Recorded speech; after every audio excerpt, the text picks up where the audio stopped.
Marwadi university మంచి భవిష్యత్తు కోసం తెలుగు విద్యార్థులు ఇష్టపడే యూనివర్సిటీ.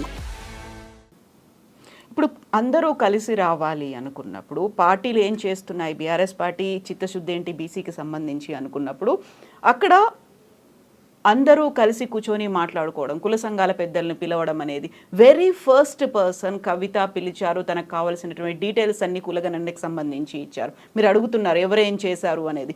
ఇప్పటిదాకా కులగణనకు సంబంధించి రౌండ్ టేబుల్ అయ్యాయి, మెమరాండం ఇచ్చారు. ఆ తర్వాత ఏం జరగాలి అనే దాని మీద కంటిన్యూస్గా ఫాలోఅప్లు అవుతున్నాయి, ప్రెస్ మీట్లు పెడుతున్నారు.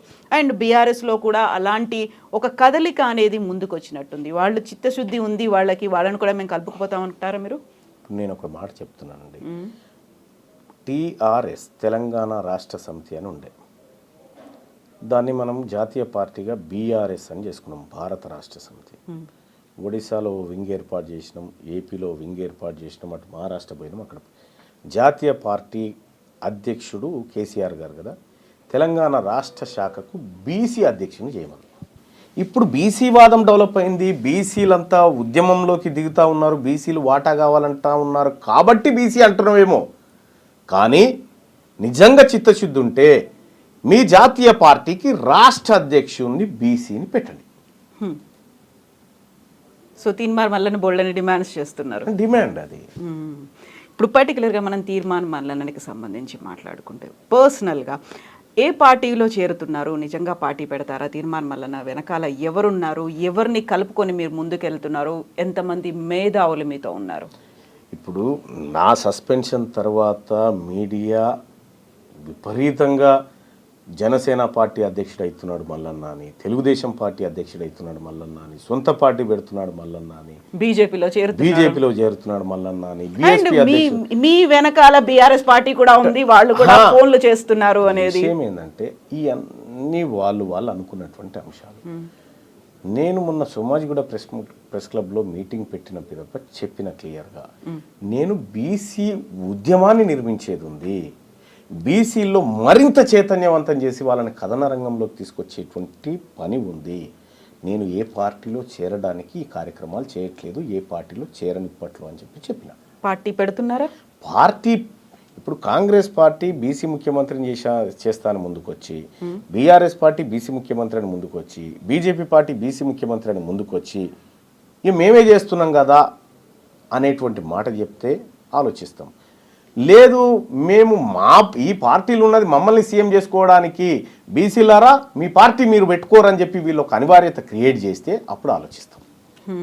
సో ఇంత పెద్ద ఎత్తున ఉద్యమం 3 ఏళ్ల పాటు జరగాల్సినటువంటి పోరాటం అంతా చేయడానికి ఆర్థిక బలం, అంగబలం అనేది ఉండాలి. తీన్మార్ మల్లన్నకు ఉందా అదంతా?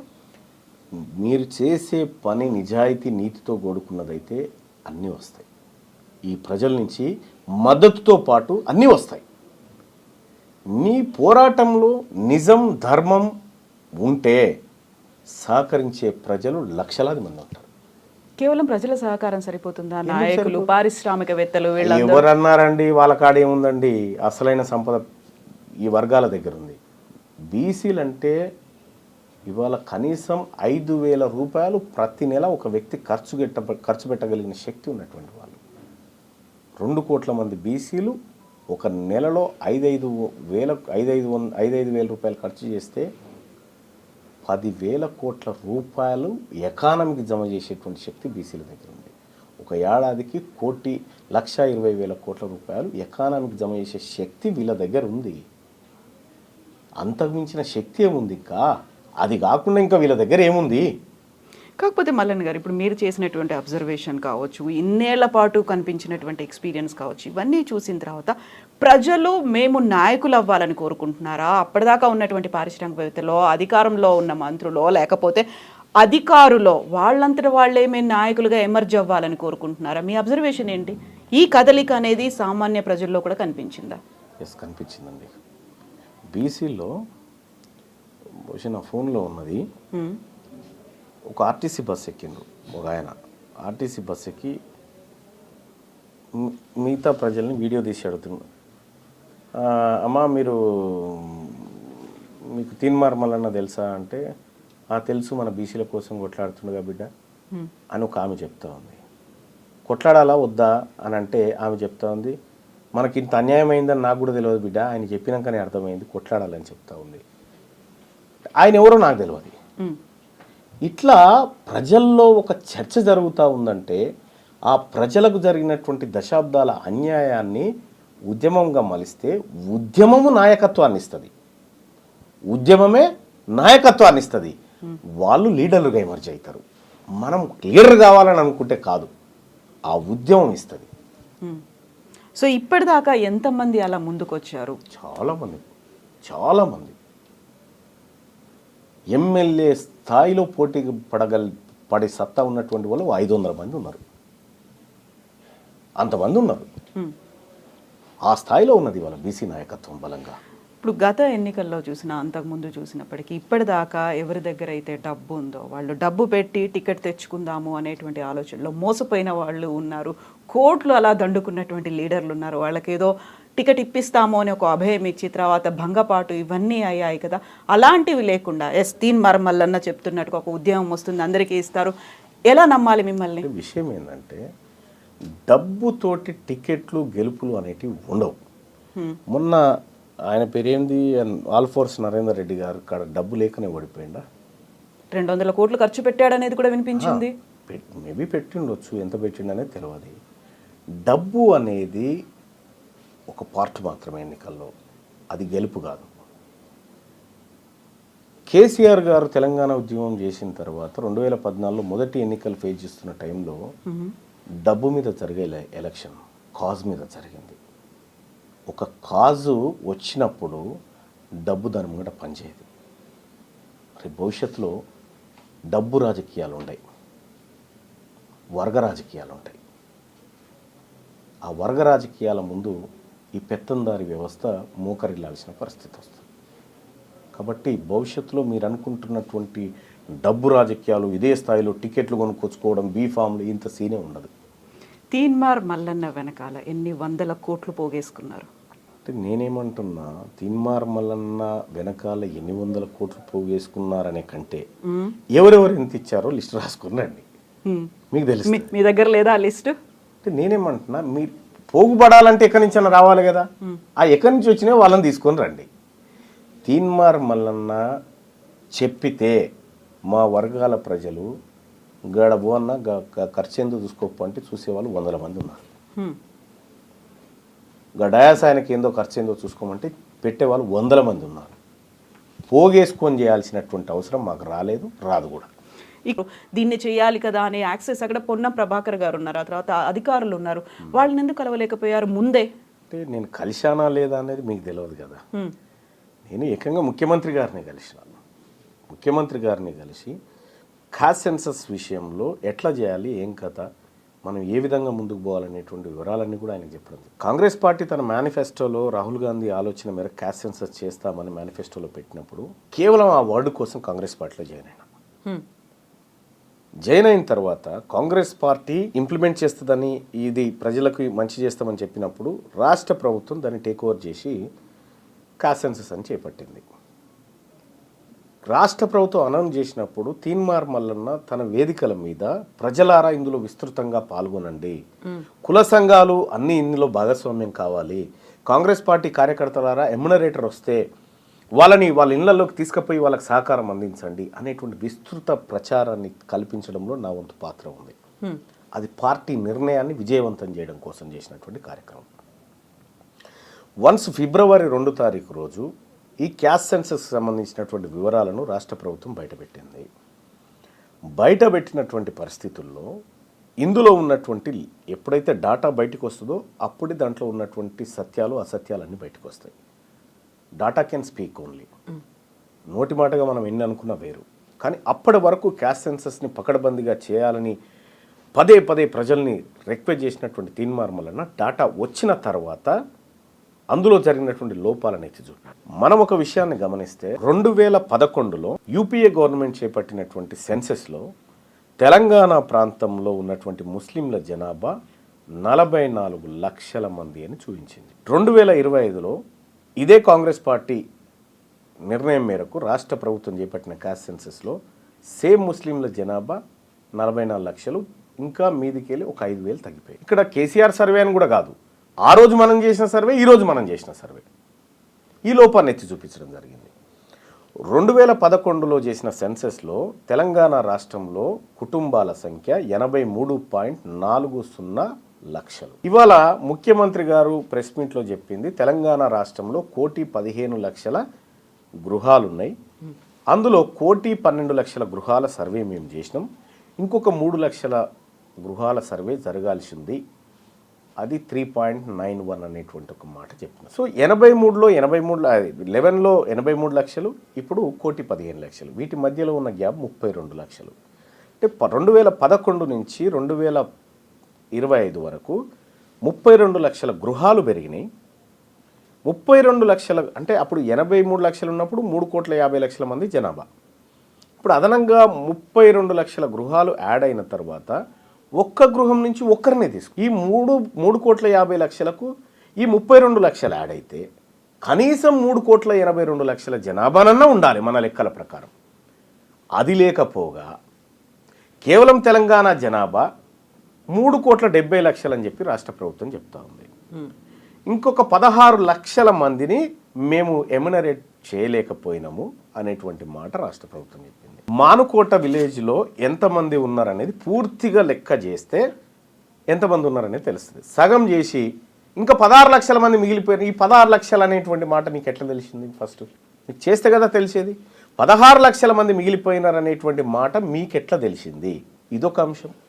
మళ్ళొక అంశం తీసుకుంటే తెలంగాణ రాష్ట్రంలో కేసీఆర్ నిర్వహించినటువంటి సమగ్ర కుటుంబ సర్వే అది ఎక్కడ అథెంటిక్ కాదని మీరు చెప్పినారు. ఇక్కడ క్లియర్గా 44 లక్షల మంది ఉన్నటువంటి మన సెన్సెస్లోనే 44 లక్షలు ఉన్న ముస్లింలు ఇప్పుడు కూడా 44 లక్షలే ఉండి 5,000 మంది అందులో చనిపోయినారు. కొత్తగా ముస్లింలకు ఒక్కరు పుట్టలే. కానీ గతంలో చేసినటువంటి లెక్కలలో ఉన్నటువంటి ఆధారాల ప్రకారం చూస్తే 10 లక్షల మంది ఉన్నటువంటి రెడ్లు ఈ 15 ఏళ్లలో కొత్తగా 5 లక్షల మందిని కన్నారు. 5 లక్షల మందికి జన్మనిచ్చి, కానీ 44 లక్షల మంది ముస్లింలు ఒక్కరిని కనలేక ఈ లెక్కలు చెప్తున్నాయి. ఇటువంటి అసమగ్రమైనటువంటి సర్వే నిర్వహించి ఏ వర్గాల ప్రజలను మీరు తక్కువ చేసి చూపించాలనుకుంటా ఉన్నారు?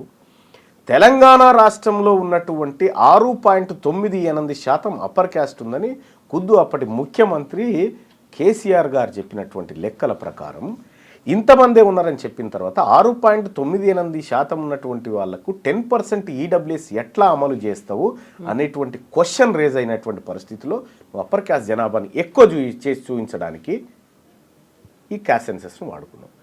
ఇక్కడ క్యాస్ట్ సెన్సస్ జరగాలని పేద వర్గాలన్నీ కోరుకున్నాయి. అసలు క్యాస్ట్ సెన్సస్లో పాల్గొనని వర్గాలు ఏమన్నా ఉన్నాయంటే అప్పర్ క్యాస్ట్. క్యాస్ట్ సెన్సస్లో పాల్గొనని వాళ్ళ సంఖ్య పెరిగింది, పాల్గొన్న వాళ్ళ సంఖ్య తగ్గిపోయింది. సో ఇవన్నీ చూసిన తర్వాత ఇవన్నిటిని పరిశీలిస్తున్నటువంటి ధర్మిల ఇది సమగ్రమైన సర్వే అని ఎట్లా అంటాం? అందుకోసం చింపేసినాం దాన్ని. ఇప్పుడు తీన్మార్ మల్లన్న ఇంత కూల్గా ఇంత డీటెయిల్డ్గా లెక్కలతో సహా మాట్లాడుతున్నారు.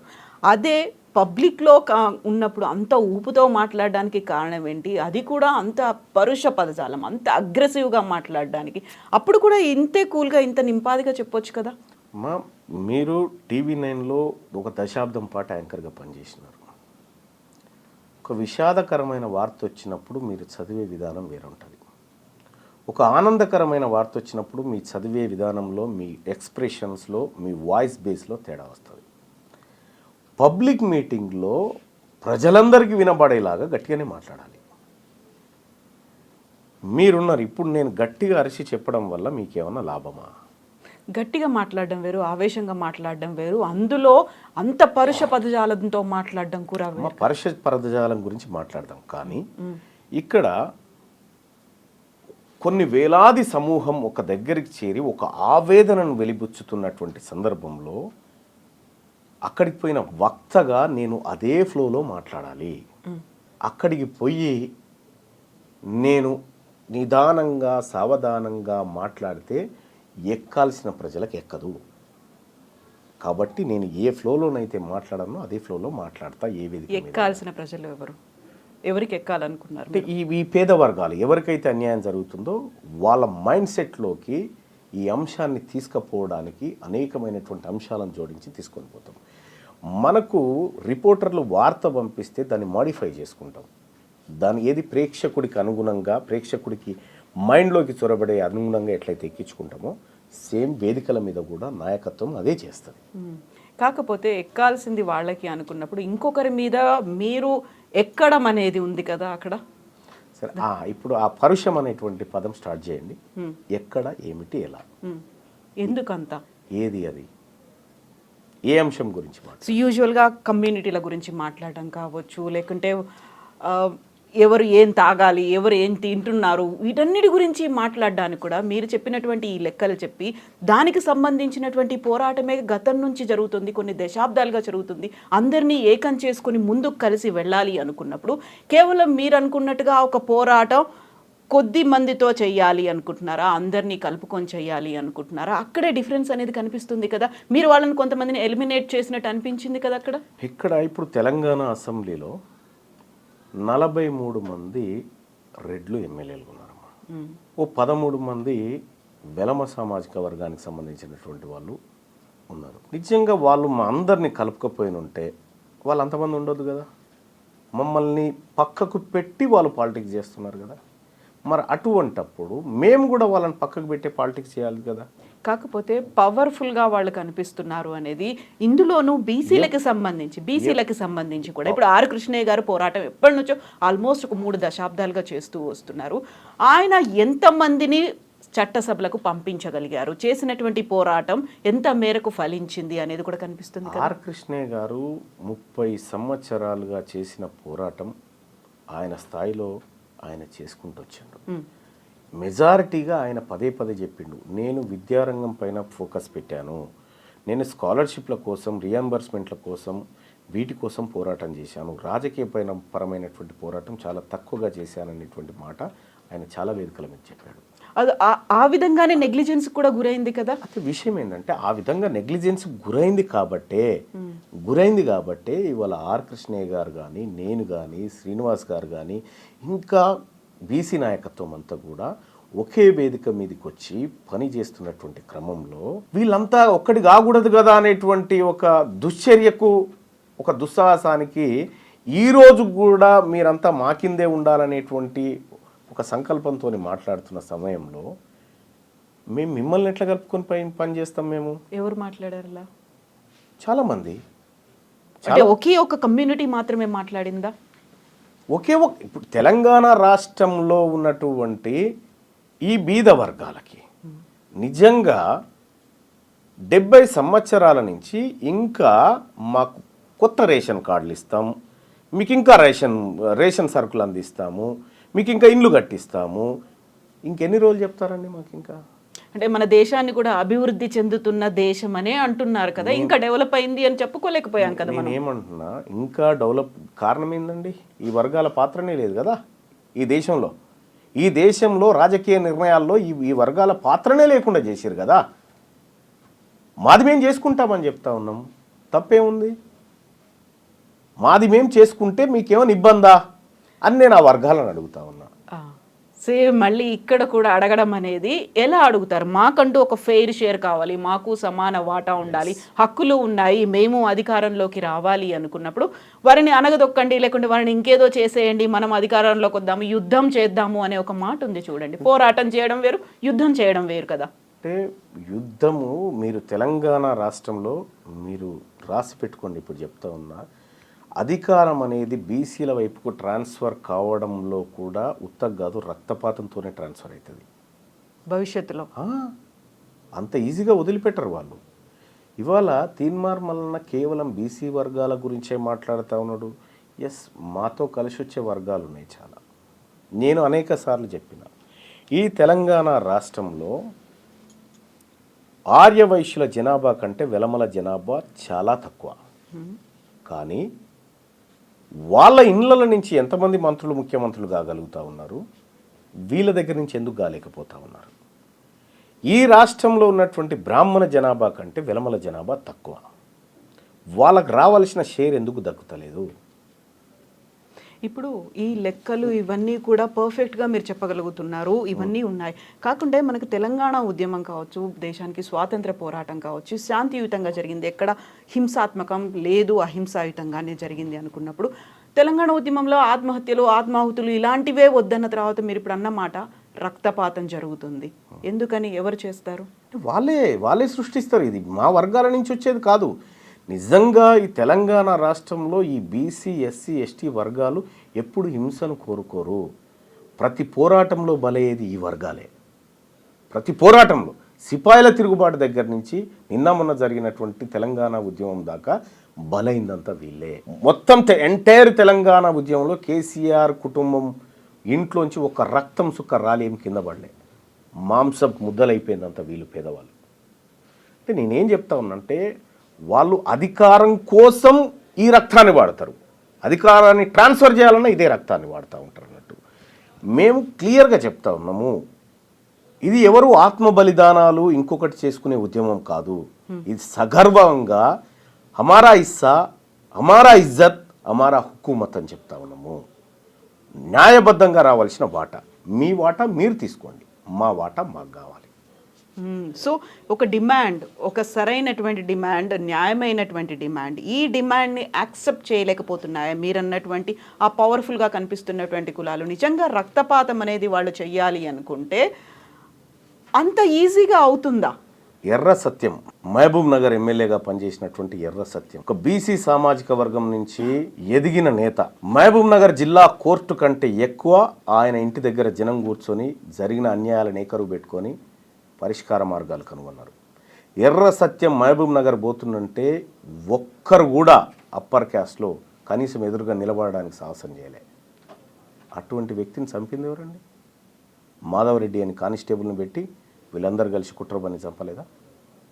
రెండో అంశం, బెల్లి లలిత తెలంగాణలో బహుజనుల వాటా దక్కాలి, తెలంగాణ రాష్ట్రం రావాలని చెప్పి తెలంగాణ మహాసభ అని పెట్టి గట్కేసర్ భువనగిరి ప్రాంతాల్లో విస్తృతంగా ప్రచారం చేసి తెలంగాణ ఉద్యమాన్ని ప్రారంభించినటువంటి బెల్లి లలితను చంపింది ఎవరండి? వీళ్ళు కాదా అప్పర్ కాస్ట్లో? కాకపోతే మావోయిస్ట్ బ్యాక్గ్రౌండ్ ఉంది అనేది కూడా వినిపించింది కదా. విషయం ఏంటంటే దానికి ఒక కారణాన్ని వేస్తారంతే, ఒక కారణాన్ని వేస్తారంతే తప్ప కానీ వాస్తవాలు ఏందో ప్రజలకు తెలవాలి. సాంబశివుడు ఉన్నాడు, భువనగిరి నుంచి ఎమ్మెల్యేగా కంటెస్ట్ చేయబోతున్నాడు అనేటువంటి ఒక కుట్ర పన్నే కదా ఆయన హత్య చేసింది. వెనకాల నయీం ఉన్నాడు అని వినిపిస్తుంది కదా. వాళ్ళ వెనకాల నయీం అనేది కాదు, నయీం అనేటువంటి వ్యక్తి ఒక రెడ్డి కోసం నయీం అయిండు, ఇంకో రెడ్డి కోసం కథమైండు. అంటే వీళ్ళందరినీ కూడా మారోజు వీరన్న భారత సంయుక్త రాష్ట్రాల సమితి అని పెట్టిండు. అమెరికా ఎట్లయితే సంయుక్త రాష్ట్రాలు ఉన్నాయో, రష్యా ఎట్లయితే సంయుక్త రాష్ట్రాలు ఉన్నాయో, భారతదేశాన్ని కూడా సంయుక్త రాష్ట్రాల సమితి అని పెట్టిండు. బీసీలందరినీ కులం అనేటువంటి కత్తికి రెండో వైపు ఉన్నటువంటి అంచుతోని కుల ఉద్యమాలను నిర్మించుకుంటూ వచ్చాను. ఆయనను పట్టబగలు ఎత్తుకపోయి చంపింది ఎవరండి? ఇట్లా కొన్ని వందలు చెప్పగలుగుతాం. అంటే ఎక్కడైతే అధికారము ఆ వర్గాల నుంచి కావాలనే డిమాండ్లు వేస్తుందో దాన్ని రక్తపాతంతోనే అణచివేసారు ఈ వర్గాలు ఇన్ని రోజులు. వాటన్నిటి వెనకాల మీరు చెప్పిందంతా వ్యక్తులు ఉన్నారా, ప్రభుత్వాలు ఉన్నాయా, పార్టీలు ఉన్నాయా, మీరు చెప్పినట్టుగా అగ్రకులాలు ఉన్నాయా? అగ్రకులాలే ఉన్నాయి. ఏం చేస్తున్నాయి ప్రభుత్వాలు, పోలీసులు? ఆ టైం ప్రభుత్వం ఎవరి చేతిలో ఉంది? ప్రభుత్వాలు మా చేతిలో ఉంటే దాని తమాషా వేరే ఉండేది. ప్రభుత్వాలు మా చేతిలో ఏం లేవే. మేము కేవలం ఓటర్లుగా ఉన్నాం కాబట్టి మేము నిస్సహాయులం. మంత్రివర్గంలో ఉన్నారు, ప్రజాప్రతినిధులుగా ఉన్నారు, వాళ్ళకి వాయిస్ లేదా అందులో? లేదు. అంటే చాలామందికి నాకు ఒక్కరికి దక్కితే చాలు మంత్రి పదవి, వీళ్ళు ఉంటేది పోతేంది నాకేంది అనేటువంటి మనస్తత్వం ఉన్నటువంటి వాళ్లకు మాత్రమే మంత్రి పదవులు ఇవ్వగలుగుతారు. వాళ్ళు పోరాటాలు చేయలేదా? నేనేమంటున్నాను, కొండా లక్ష్మణ్ బాపూజీ గారు ఉన్నారు, ఆయన కూడా మంత్రి పదవి ఇచ్చారు. కానీ మంత్రి పదవిని ఇసిరి అవతల కొట్టి ఈ తెలంగాణ రాష్ట్రం ఏర్పడాలి, ఈ తెలంగాణ రాష్ట్రంలో బీసీల బతుకులు మారాలని కొట్లాడి మంత్రి పదవిని అవతలకి ఇసిరిగొట్టినటువంటి కొండా లక్ష్మణ్ బాపూజీ లాంటి వాళ్ళకి ఇచ్చే దమ్ముందా? బానిసలుగా పడుండేటువంటి వాళ్ళకు మాత్రమే మంత్రి పదవులు ఇచ్చి వాళ్ళ ద్వారా పబ్బం గడుపుకుంటాయి అగ్రవర్ణ ప్రభుత్వాలు. ఇప్పుడున్నటువంటి కాంగ్రెస్ ప్రభుత్వంలో ఉన్నటువంటి బీసీ మంత్రులు కూడా అదే పరిస్థితిలో ఉన్నారా?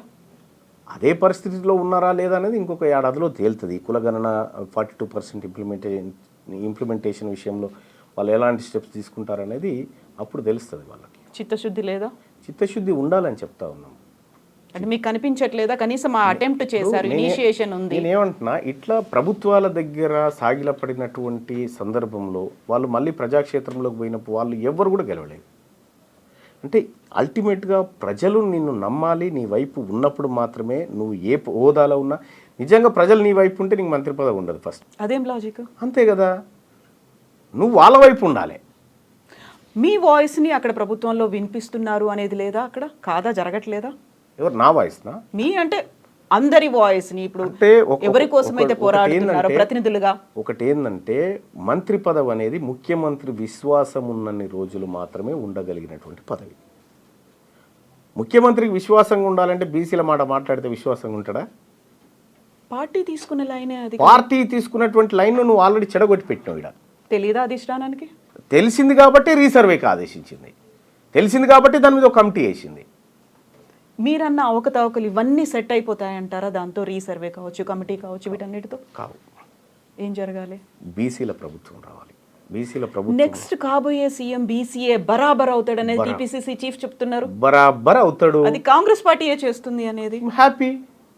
ఇప్పుడున్న రేవంత్ రెడ్డి గారిని ఇక చాలయా, నీ పర్ఫార్మెన్స్ బాగాలేదు, ప్రజల్లో వ్యతిరేకత వచ్చింది, మేము బీసీ ముఖ్యమంత్రిని పెడతామంటే ఇంకా హ్యాపీ కదా. కాకుండా మళ్ళీ ఇంకో కండిషన్, ఈ 5 ఏళ్ల పాటు రేవంత్ రెడ్డి సీఎం ఉంటాడు, నెక్స్ట్ బీసీఏ అవుతాడు, అది కాంగ్రెస్ పార్టీయే చేస్తుంది అనే మాట. అంటే ఇప్పుడు ఒక యుద్ధానికి పోయేటప్పుడు నువ్వు ఓడిపోతాను, ఎవరైనా యుద్ధానికి పోతారా? గెలుస్తామనే పోతాం. సహజంగా పార్టీలు ప్రతిసారి మేము ఎన్నికల్లో గెలవబోతున్నామనే చెప్తాయి, కానీ గెలవరు. అన్ని పార్టీలు గెలవు, ఎవరో ఒకరే గెలుస్తారు. ఇక్కడ వాదానికి పార్టీలకు మధ్య జరుగుతున్నటువంటి యుద్ధం ఇది.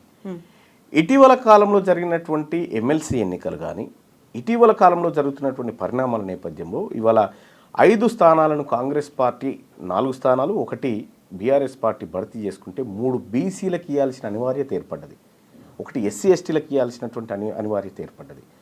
ఇక్కడ ఎమ్మెల్సీ ఎన్నికల్లో బీసీలకు టికెట్ ఇవ్వాలని చెప్పి మేమందరం కూడా కాంగ్రెస్ పార్టీ చెప్తే మేము బీసీలకు ఇవ్వాము, ఓసీలకు ఇస్తామంటే బీసీలంతా ఓడగొట్టి ఇంటికి పంపించారు. సో ఇవాళ ప్రభుత్వం రాష్ట్రంలో మారుతున్న పరిణామాలకు అనుగుణంగా ప్రభుత్వం పార్టీల విధానాలు కూడా మారుతూ ఉన్నాయి. అనివార్యమనే పరిస్థితి. అనివార్యంగానే లేకపోతే ఇప్పుడు ఈ బీసీ వాదము, ఈ ఉద్యమాలు ఇవన్నీ లేకపోతే వీళ్ళకెందుకు ఇస్తారండి? అవి తీసుకుపోవడానికి వేరే వాళ్ళు ఉంటుండే. కానీ ఇలా తప్పనిసరి పరిస్థితుల్లో ఈ వర్గాలకు ఇవ్వాల్సినటువంటి అనివార్యతను ఈ రాష్ట్రంలో క్రియేట్ చేయగలిగినాం. అంటే సాటిస్ఫాక్షన్ ఎక్కడికి లేదు. ఇప్పుడు మండల్లో 40 మంది ఎమ్మెల్సీలు ఉన్నారు. 40 మందిలో 29 మంది అప్పర్ కాస్ట్, 29 మంది, ఒక 9 మంది ఏమో బీసీలు ఉన్నారు, ఒకరు ఎస్సీ, ఒకరు ఎస్టీ ఉంది. ఇప్పుడు 29 మందిలోంచి ఒక 3 బీసీలు వచ్చినారు, 2 ఎస్సీ ఎస్టీ వచ్చినారు. అంటే కొంత కోటా భర్తీ అవుతా ఉంది. ఒక్క ఎమ్మెల్సీలే రెడ్లు 16 మంది ఉన్నారు. వాళ్ళు ఉండాలి, వాళ్ళకు వాస్తవానికి రావాల్సింది ఒకటే ఎమ్మెల్సీ రావాలి, వాళ్ళు 16 ఉన్నాయి. ఇక్కడ ఇంకొక లాజిక్ ఏంటంటే, మీరు చెప్పినట్టుగా రిజర్వేషన్ల కోసం పోరాటం జరిగింది, లేకుంటే ఉద్యోగ అవకాశాల కోసం పోరాటం జరిగింది. రాజకీయంగా ఎస్ నేను ఎమ్మెల్యే అవ్వాలి, నేను ఎంపీ అవ్వాలి, ఎమ్మెల్సీ అవ్వాలి అనేటువంటి ఆ ఉత్సాహం అనేది ఇన్నర్గా మనకు కూడా రావాల్సినటువంటి అవసరం ఉంది. అలాంటి నాయకులని డెవలప్ చేసుకోగలిగాయా కుల సంఘాలు? జరిగినటువంటి పోరాటాలు అది కదా మిస్ అయింది ఇంతకాలం. ఎస్, మంచి క్వశ్చన్ అండి. దాదాపుగా ఇది ఎవరైనా అడుగుతారేమో అని చూస్తూ ఉన్నా కానీ బీసీలలో నాయకత్వ లోపం ఉంది అనే మాట తప్పు. వాళ్ళకు అవకాశాలు అంటే ఎలక్షన్ అంటే బీఫామ్ అనుకుంటారు ప్రజలు. బీఫామ్ కాదు ఎలక్షన్ అంటే, బీఫామ్ కాదు ఎలక్షన్ అంటే ఎక్కువ మంది ప్రజల అభిప్రాయాన్ని నీ వైపు తిప్పుకోవడం. అయితే బీఫామ్లు ఉంటేనే ఎలక్షన్లో పాల్గొనాలనేటువంటి ఒక భ్రమను ఈ ప్రజల్లో కల్పించినాయి కాబట్టి రాజకీయ పార్టీలు ఆ బీఫామ్లు ఇచ్చేది వాళ్ళే, తీసుకునేది వాళ్ళే కాబట్టి మనకు రావు అనేటువంటి భావనలో ఈ నాయకత్వాలు ఏవి కూడా బయటికి రాలే. ఇవాళ ప్రసన్న హరికృష్ణ ఇక్కడ కరీంనగర్ నుంచి పోటీ చేసినాడు. ఈ పార్టీలు బీఫామ్ ఇయ్యలే, కానీ 60,000 ఓట్లు సంపాదించగలిగినాడు. నేను ఇండిపెండెంట్ క్యాండిడేట్గా వరంగల్, నల్గొండ, ఖమ్మం పట్టభద్రుల ఎమ్మెల్సీ ఎన్నికల్లో పోటీ చేసినప్పుడు బీఫామ్లు తీసుకున్న వాళ్ళ పేర్లు ఫస్ట్ వరుసలో ఉంటాయి, పైన 1, 2, 3 అట్లా సీరియల్లో వస్తుంది. 73 మంది పోటీ చేస్తే నాది 39వ సీరియల్ నెంబర్. ఇంత పెద్దగా ఉంటుంది బ్యాలెట్ పేపర్. వెతుక్కోవాలి, అందులో వెతుక్కొని వచ్చి మరీ 1,00,000 ఓట్లు వేసిపోయినారు నాకు జనం. అంటే నేను ప్రజా అభిప్రాయాన్ని గెలుచుకోగలుగుతా ఉన్నా, బీఫామ్లను కాదు. అంటే అన్నిసార్లు బీఫామ్లు పనిచేయి, ప్రజలు మేల్కున్నారంటే బీఫామ్ల పని అయిపోతుంది. మీరు ఇప్పుడు చెప్పిన దీన్ని బట్టి తద్వారా ఇక్కడ కంక్లూజన్ చేస్తా, బీసీ నాయకత్వం లేక కాదు, బీసీలలో అనేక మంది నాయకులు ఉన్నారు. ఆపర్చునిటీస్ కోసం ఎదురు చూసి చూసి చూసి ఊకున్న నాయకులు ఉన్నారు. ఇవాళ వాళ్ళందరినీ మళ్ళీ తెరపైకి తీసుకొస్తా ఉన్నాం. అట్లా మేము బీసీ నాయకత్వాన్ని డెవలప్ చేస్తా ఉన్నాం. ఆపర్చునిటీస్ దొరకలేదు, ఇండిపెండెంట్గా పోటీ చేయొచ్చు కదా, వాళ్ళంతటా వాళ్ళకి అవేర్నెస్ ఉంది అంటే మీరు చెప్పినట్టుగా బీఫామ్ కాదు గెలుపొందడం అనుకున్నప్పుడు బీఫామ్ పార్టీలో ఇవ్వాలని ఏముంది, మీరు కంటెస్ట్ చేశారు. ఇప్పుడు మీరు చెప్పినటువంటి ఎగ్జాంపుల్ గతంకి ఇప్పటికీ ఒక తేడా చూడండి. నల్గొండలో పిల్లి రామరాజు యాదవ్ ఒక బీసీ, ఆయన పోటీ చేయాలంటే ఆ పార్టీలు టికెట్ ఇవ్వలే, పోయి అక్కడ కంటెస్ట్ చేసినాడు, 25,000 ఓట్లు సంపాదించినాడు. అక్కడ సూర్యాపేటలో ఒట్టి జానయ్య యాదవ్ ఉన్నాడు, ఈ పార్టీలో ఆయన బహిష్కరిస్తే ఆయన పోయి అక్కడ కంటెస్ట్ చేసి 20,000 ఓట్లు సంపాదించినాడు. అక్కడ నీలం మధు ఉన్నాడు, ఆయనకు టికెట్ తిరస్కరిస్తే ఆయన పోయి పోటీ చేస్తే 40,000 ఓట్లు సంపాదించినాడు. వీళ్ళంతా ఎవరు కంటెస్ట్ చేస్తున్న వాళ్ళే కదా. ఇట్లా కొన్ని వందల మంది ఉన్నారు. అయితే ఇక్కడ ఇంకొకటి ఏంటంటే ఇండిపెండెంట్ క్యాండిడేట్లని పార్టీలే కావాలని అక్కడ పెడతాయి అనేది, ఓట్లు చీలడానికో వ్యతిరేక ఓట్లు మా వైపు రావడానికనో ఆ కాన్సెప్ట్ అనే దాంతోనే ఇలాంటి క్యాండిడేట్లు ఉన్నారు. అది తప్పు, అది తప్పు. అది ఒకప్పుడు కానీ ఇప్పుడు కాదు. అది ఇవాళ ప్రాణాలు పోయినా పర్వాలేదని కొట్లాడుతున్న బీసీ బిడ్డలు పోటీ చేసినటువంటి స్థానాలు ఇవన్నీ. సో అంత పార్టీలను, ఇతర పార్టీలను గెలిపించడానికి బీసీలే మన పావులా? అంత బుర్ర లేకుండా ఉన్నారా? ఎవరు కుట్టిరిందో పసిగట్టలేనంత తెలివి తక్కువగా ఉన్నారా?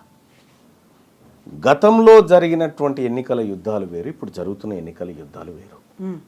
ఇప్పుడు ఒరిజినల్గా రాజ్యంలో పార్టిసిపేట్ చేయడం కోసం జరుగుతున్నటువంటి యుద్ధంలో బీసీలు భాగస్వాములై కొట్లాడుతూ ఉన్నారు. ఇప్పుడు ఇదే లాజిక్ని బట్టి చూసుకుంటే తీన్మార్ మల్లన్న కూడా 2023లో ఎమ్మెల్సీగా కాంగ్రెస్ పార్టీ తరఫున గెలిచే ముందు 3 సార్లు కంటెస్ట్ చేశారు ఇండిపెండెంట్ క్యాండిడేట్గా. సో అక్కడ ఇండిపెండెంట్ క్యాండిడేట్ అయ్యి ఎంత పోరాటం చేసినప్పటికీ, ఓట్లు సాధించుకోగలిగినప్పటికీ మీరు గెలవలేదు. కాంగ్రెస్ పార్టీకి వచ్చిన తర్వాత మాత్రమే, ఒక ఎమ్మెల్సీ అభ్యర్థిగా మీరు నిలబడ్డ తర్వాత మాత్రమే గెలవగలిగారు. సో ఈ లాజిక్ని ఎట్లా చూడాలి దీన్ని? నల్గొండ ఖమ్మం పట్టభద్రుల ఎమ్మెల్సీ ఎన్నికల్లో తీన్మార్ మల్లన్నను గెలిపియలే కాంగ్రెస్ పార్టీ బీఫామ్, మల్లన్ననే కాంగ్రెస్ పార్టీని గెలిపించింది. అక్కడ నేను ఇండిపెండెంట్గా పోటీ చేస్తే ఇంతకంటే రెట్టింపు ఓట్లు వచ్చేటి నాకు. మరి ఎందుకు కాంగ్రెస్ పార్టీ అప్పుడు? అంటే ఈ కాస్ట్ సెన్సస్ చేస్తా అని రాహుల్ గాంధీ గారు ఏదైతే మాట చెప్పారో, కాస్ట్ సెన్సస్ చేసి 42% రిజర్వేషన్ ఈ వర్గాలకు ఇస్తా అనేటువంటి రాహుల్ గాంధీ గారి ఆలోచన గెలవాలనుకున్నా, కాబట్టి ఆ పార్టీ కోసం వర్క్ చేసిన. రాహుల్ గాంధీని అప్రోచ్ అయ్యారా, కలిసారా? కులగణనకు సంబంధించి జరిగిన అవకతవకలు, తప్పుడు లెక్కలు ఇచ్చాము. ఏమన్నారు? అందుకే కదా మళ్ళీ సర్వేకి ఆదేశించింది. పర్సనల్గా మీకు వచ్చినటువంటి అష్యూరెన్స్ కావచ్చు, ఏం మాట్లాడారు అనేది. మీరు చెప్తున్నట్టుగా కాంగ్రెస్కి సంబంధించి బైలాస్ ఉన్నాయి. రాహుల్ గాంధీ ఏదైతే మాట చెప్పారో దాన్ని ఇక్కడ రేవంత్ సర్కార్ పట్టించుకోవట్లేదు, స్వయంగా సీఎం రేవంత్ రెడ్డే మాట తప్పారు అని మీరు అంటున్నప్పుడు తీసుకోవాల్సినటువంటి చర్యలు అనేవి ఉంటాయి. అది సరిపోతుందా రీసర్వే అనేది? మళ్ళీ మీకు నమ్మకం ఉందా? అంటే విషయం ఏంటంటే ఇది సరిపోదు అనే విషయాన్ని కూడా మళ్ళీ పంపించాం. మళ్ళీ దీన్ని దేనికోసం వాడుతున్నారనేటువంటి విషయాన్ని కూడా పంపించడం జరిగింది. అందుకోసమే ఈ ప్రభుత్వాన్ని నమ్మకుండా ఏకంగా రాహుల్ గాంధీ గారి ఒక సపరేట్ కమిటీ నియమించింది దీని మీద, దీన్ని అబ్జర్వ్ చేయడానికి. వాళ్ళ పని వాళ్ళు చేస్తూ ఉన్నారు. ఇక్కడ ఒక విషయం ఏంటంటే రాహుల్ గాంధీ గారు దేశవ్యాప్తంగా కులగణన అంటూ ఉన్నాడు, పార్లమెంట్లో బీసీల ఇస్సా గురించి మాట్లాడుతూ ఉన్నాడు, వాళ్ళ వాటా రావాలంటా ఉన్నాడు. ఆయన మాట్లాడిన ప్రతిసారి ఈ తెలంగాణలో కాంగ్రెస్ పార్టీ ప్రభుత్వం ఏర్పడి December 7, 2023 ఆ రోజు నుంచి December 20 ఇప్పుడు ఫిబ్రవరి వరకు రాహుల్ గాంధీ గారు అక్కడ బీసీల గురించి మాట్లాడితే ఇక్కడ లోకల్ పేపర్లో వార్త రాదు. దాని మీద రీసెర్చ్ చేసినాం మేము. రీసెర్చ్ చేసి 18 పేజీల రిపోర్ట్ తయారు చేసినాం. అంటే ఏ రోజు రాహుల్ గాంధీ గారు ఢిల్లీలో ఈ అంశం గురించి మాట్లాడాడు, ఇక్కడ తెలంగాణ రాష్ట్రంలో కాంగ్రెస్ పార్టీ ప్రభుత్వం యాడ్స్ తీసుకుంటున్నటువంటి పత్రికలు, మీడియా రాహుల్ గాంధీ గారి వార్తను ఎందుకు కవర్ చేయట్లేదు అనేటువంటి కోణంలో దీన్ని యాంగిల్లోకి తీసుకపోతే ఇక్కడ బీసీ అనేటువంటి టాపిక్ను ఈ పత్రికలు దాచిపెట్టడానికి ఇక్కడ ఉన్నటువంటి ప్రభుత్వం అడగాలి కదా. నాయకుడు రాహుల్ గాంధీ గారు అంత పెద్ద మాట మాట్లాడితే ఫ్రంట్ పేజీలో ఎందుకు వస్తలేదని చెప్పాలి కదా.